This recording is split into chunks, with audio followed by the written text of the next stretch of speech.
కూరలో కారం ఎక్కువైందా? అయితే టెన్షన్ పడకండి. ఇప్పుడు చెప్పబోయే టిప్స్‌ని ఫాలో చేయండి.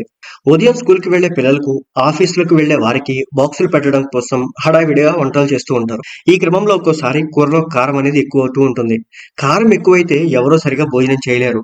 ఇలా కూరలో కారం ఎక్కువైనప్పుడు కంగారు పడకుండా ఈ సింపుల్ టిప్స్‌ని ఫాలో చేయండి. ఉదయం పూట వంట చేసేటప్పుడు కూరలో కారం ఎక్కువైతే పెరుగును కాస్త చిలికి కూరలో కలిపి ఓ 2 నిమిషాల పాటు కూరని వేడి చేస్తే ఆ కారాన్ని అది తీసేసుకుంటుంది.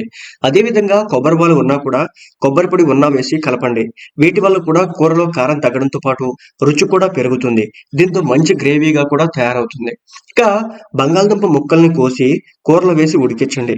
ఇలా చేయడం వల్ల కూడా కారం బ్యాలెన్స్ అవుతుంది. క్యాప్సికమ్, క్యారెట్స్, బఠానీలు కూడా కలపొచ్చు. కొద్దిగా నీళ్లు వేసి ఉడికిస్తే కారం తగ్గిపోతుంది. కూరల్లో కారం తగ్గడానికి టమాటాలు కూడా చాలా చక్కగా పనిచేస్తాయి. టమాటాలను ప్యూరీలా చేసి కూరలో కలిపి ఉడికించండి. ఇలా చేయడం వల్ల కారం తగ్గి రుచి పెరుగుతుంది. నిమ్మకాయ రసం కూడా కొన్ని వంటల్లో పిండుకోవచ్చు.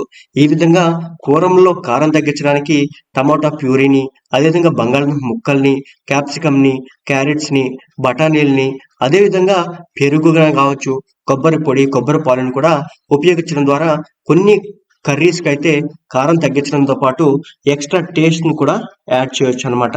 ముఖ్యంగా నాన్ వెజ్ కర్రీస్‌లో కూడా చాలామంది కారం ఎక్కువైపోయిందని బాధపడుతూ ఉంటారు. అలాంటి వారు పెరుగుని కానీ, లేదంటే లెమన్, అదే విధంగా టమాటో ప్యూరీ వీటిని యాడ్ చేయడం ద్వారా చాలా టేస్ట్ అయితే వస్తుంది. అదే విధంగా మంట కూడా తగ్గుతుంది.